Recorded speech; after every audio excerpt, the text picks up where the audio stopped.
Hai semuanya, gimana kabar kalian? Semoga selalu dalam keadaan baik. Jadi selamat datang kembali di Ande Kristen Channel dan ini adalah segmen analisa kripto, segmen di mana kita akan mengulas untuk koin-koin yang udah teman-teman request di kolom komentar channel YouTube ini. Thank you banget udah banyak requestan yang masuk. Hari ini kita akan bahas untuk Omni Network sesuai dengan requestan dari Bang User KZ1PT dan juga akan kita bahas Frong ya. Ini di request oleh Bang Mone. Thank you banget udah request kedua token ini, kita akan langsung masuk ke pembahasannya.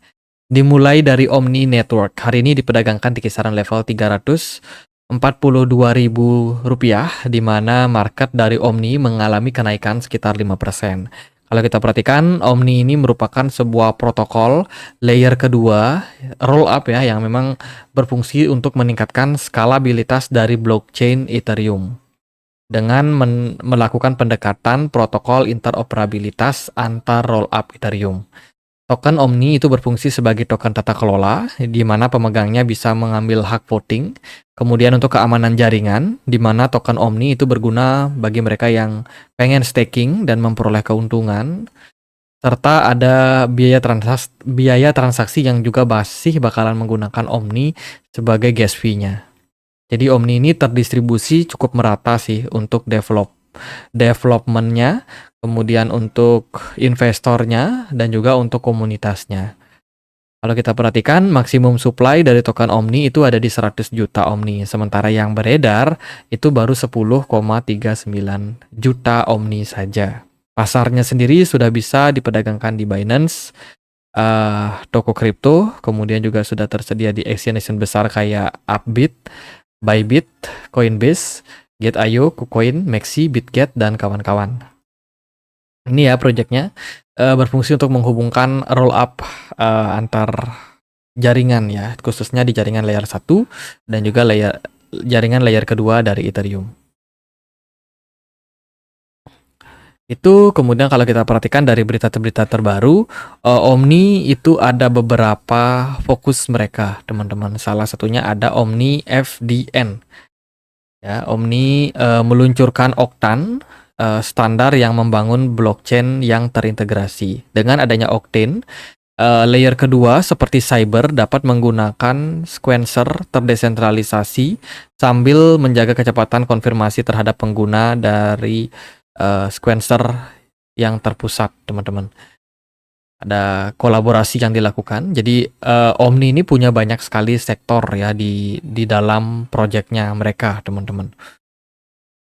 Kemudian Omni Utility sebagai gas payment ya, gas payment ini dipakai memang pada jaringan dari Omni, yang berarti adalah Omni ini untuk bisa terintegrasi ya kan, dia membutuhkan yang namanya gas atau biaya, teman-teman. Nah, biaya ini sekian fee-nya itu akan langsung di burning ya setelah proses transaksi berakhir. Jadi secara tidak langsung sebenarnya Omni ini menggunakan mekanisme di mana tokennya itu akan terdeflasi seiring dengan meningkatnya jumlah aktivitas pada jaringannya. Kemudian Omni juga lagi ngadain airdrop. Ini tentunya buat komunitas yang udah ikutin ya, teman-teman. Kalian bisa mendapatkan airdropnya dengan melakukan beberapa aktivitas di dalam projectnya. Salah satunya ya teman-teman harus staking untuk token Omninya. Jadi teman-teman memperoleh airdrop gitu. Kemudian Octane ya, salah satu project di dalam Omni juga, ini terintegrasi dengan Arbitrum Orbit. Sebelumnya mereka juga sudah terintegrasi dengan Polygon, teman-teman. Jadi semakin bisa dibilang semakin banyak ya jaringan layer kedua yang dihubungkan oleh si Omni ini, khususnya jaringan-jaringan layer kedua di jaringan Ethereum kayak Arbitrum, Optimism, kemudian Matic atau Polygon dan lain sebagainya. Itu sih untuk projectnya. Kalau kita lihat secara price action, pergerakan dari Omni overall bagus. Omni sudah mengalami tren kenaikan ya di tanggal 21 Mei, pergerakannya sudah meningkat, teman-teman, bahkan sampai naik ke $23, padahal waktu itu bottomnya ada di kisaran $13. Dan sekarang Omni mengarah ke tren yang mungkin berpeluang lebih tinggi. Jadi kemarin dia sempat turun karena koreksi, teman-teman, setelah dia ngetes area level $22.900, $22,9, pergerakannya turun ke 19,45 dan sekarang kelihatan bunch, teman-teman, kelihatan mantul lagi dan berpeluang menuju level 22.9. Dilihat dari smart money, pergerakan dari Omni itu mengalami fase penurunan ya dari smart money-nya. Dengan volume perdagangan yang cenderung juga mengalami fase koreksi. Gitu teman-teman. Kalau kita perhatikan juga di time frame daily, pergerakan dari Omni ini kelihatan masih ketahan dan masih berpeluang untuk bullish. Jadi buat teman-teman jangan takut ya, Omni masih berpeluang bagus kok untuk kedepannya. Seiring dengan memang meningkatnya jumlah transaksi pada Omni. Itu sih, jadi selama dia mampu mempertahankan level $19, overall masih bakalan sangat-sangat menarik untuk pergerakan ke depannya. Itu sih di time frame 4 jam dia ada indikasi penguatan ya. Kita akan lihat gimana pergerakan dari MACD ini. MACD-nya menunjukkan ada bearish divergence sih sebenarnya. Jadi jika mana pergerakan dari Omni itu tidak mengarah naik atau tidak mampu naik sampai kisaran 22.000, maka akan ada potensi untuk pergerakan koreksi lebih lanjut pada Omni ini. Kita akan lihat ya seperti apa skenario yang akan dimainkan oleh Wheels-nya, teman-teman. Kalau dari saya sih di sini dia masih positif. Cuman antisipasi saja, takutnya tren tidak mengarah seperti ekspektasi kita, teman-teman. Kemudian kalau kita perhatikan juga di time frame 1 jam, pergerakan dari Omni ini lumayan diisi oleh volume perdagangan. Ya, tapi ya masih harus waspada karena saat ini trennya cenderung lebih besar tekanan jual, teman-teman. Ya itu sih, trennya masih naik, cuman ya tekanan jual agak kuat. Kalau teman-teman mau masuk, paling aman sih DCA di kisaran $19. Ya, even kalau dia turun 18,4 bisa teman-teman jadikan sebagai secondary option.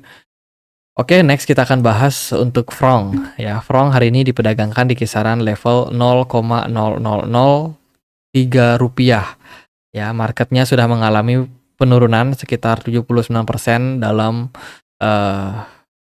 sejak awal kali listing. Franc ini listing di Januari 2023, udah setahun umurnya.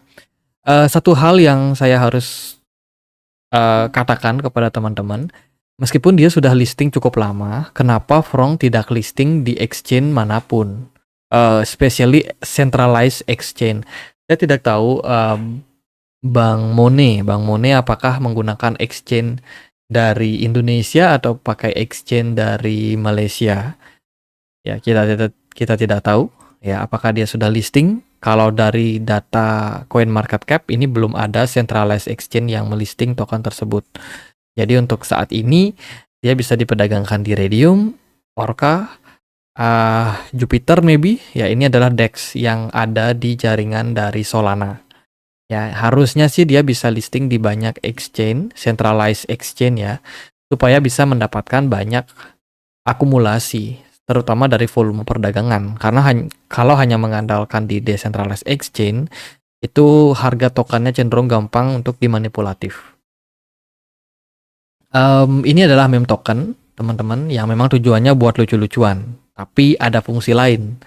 Di dalam meme token ini ada beberapa project kayak casino, bagi kalian yang suka judi ya, yang suka spekulasi, ada produk kayak flip, slot, reload, roulette, terus juga ada dice, ada plinko, lalu ada high-low, ada minus, dan juga cross. Ini adalah permainan-permainan yang bisa teman-teman mainkan dengan betting.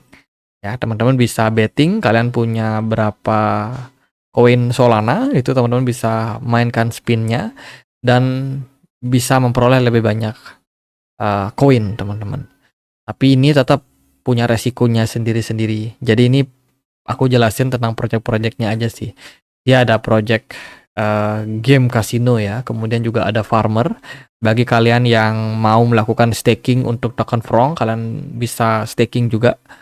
Kemudian mereka juga ada thermal, ini buat DEX mereka ya, buat teman-teman yang mau melakukan perdagangan, pembelian untuk aset dari Franc, itu bisa juga teman-teman, bisa dimanfaatkan proyek-proyek ini atau token-token seperti ini ya, untuk yang suka perdagangan dengan volume perdagangan yang rendah dan cenderung fluktuatif.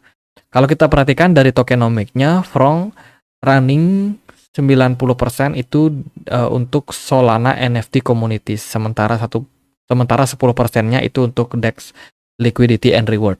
Ya, sekitar 49% token Frong sudah di burn. Yang berarti harusnya jumlah token yang beredar saat ini sangat-sangat kecil dan sedikit. Harusnya ini positif untuk token Frong. Cuman again yang saya mau ingatkan adalah mereka belum running di jaringan-jaringan exchange yang lain. Jadi perlu banget untuk ekspansi dari developernya. Kalau dilihat dari bagian holdernya cukup terdistribusi dengan baik. Saya rasa ini merupakan sebuah koin yang ya masih sangat-sangat menarik lah untuk perdagangannya. Cuman bener sih dari komunitas itu yang saya harus kritisi, yaitu ya minta komunitasnya, minta pengembangnya untuk listing di exchange, centralized exchange. Oke, lalu gimana untuk price action-nya? Kita akan coba lihat dari pergerakan harga ya, karena token ini tidak ada di tidak ada di platform TradingView. Saya tidak bisa analisa di TradingView. Kita akan pakai chart yang sederhana ini. Semoga bisa sih, teman-teman. Jadi ini adalah perdagangan Frong. Ya, ini adalah perdagangan Frong dengan Solana, teman-teman. Kita nggak bisa ganti ya. Oke, kita akan pakai chart yang ada di sini aja. Ya, grafik kita akan pakai di sini. Dan kalau kita melihat sih dari pergerakan Frong sendiri sebenarnya saat ini masih dalam posisi yang cukup murah. Frong diperdagangkan di kisaran 0,000033 rupiah. Apakah bisa naik? Tentu saja bisa. Masalahnya adalah kapan dan bagaimana. Karena Frong ini seringkali mengalami kenaikan secara tiba-tiba dan juga seringkali dia dump secara brutal. Jadi kalau kalian mau masuk ke token-token seperti ini harap berhati-hati. Ya, jangan terlalu FOMO, jangan terlalu agresif dalam hal trading. Kalau kita lihat dari logarithmic chart, sebenarnya pergerakan Frong ini lumayan sudah mengalami kenaikan ya, dan saat ini proses kenaikannya itu bisa dibilang cukup oke lah. Jadi posisi aman untuk Frong saat ini, teman-teman. Jadi masih ada peluang untuk Frong ini sedikit-sedikit koreksi. Kalau kalian memang mau masuk untuk Frong, saya rasa target kenaikan dari Frong berikutnya adalah di Oke, di sini ya targetnya ada di 0,005 dolar. Sorry, 0,005 rupiah. Dan ya fase kenaikan tersebut mungkin akan menghasilkan profit sampai ratusan persen, teman-teman. Cuman untuk saat ini ya bagi teman-teman yang memang nggak punya nyali, nggak punya keberanian untuk teman-teman investasi di token seperti ini, lebih baik sih dihindari karena ini sangat-sangat high speculated. Sih dari komunitas dia lumayan rame tapi nggak rame-rame amat ya, viewersnya lumayan 1000-an gitu teman-teman. Jadi gitu aja paling buat dua token ini ya dari Omni dan juga Frong, semoga bisa bermanfaat buat kalian. Jika ada pertanyaan lain, ada koin lain buat dibahas, silahkan langsung tulis di kolom komentar channel YouTube ini. Kita juga punya komunitas diskusi di Telegram, tempat aku untuk update berita-berita terbaru. Bagi kalian yang mungkin mau join, linknya ada di kolom deskripsi video ini. Akhir kata saya Andre, makasih.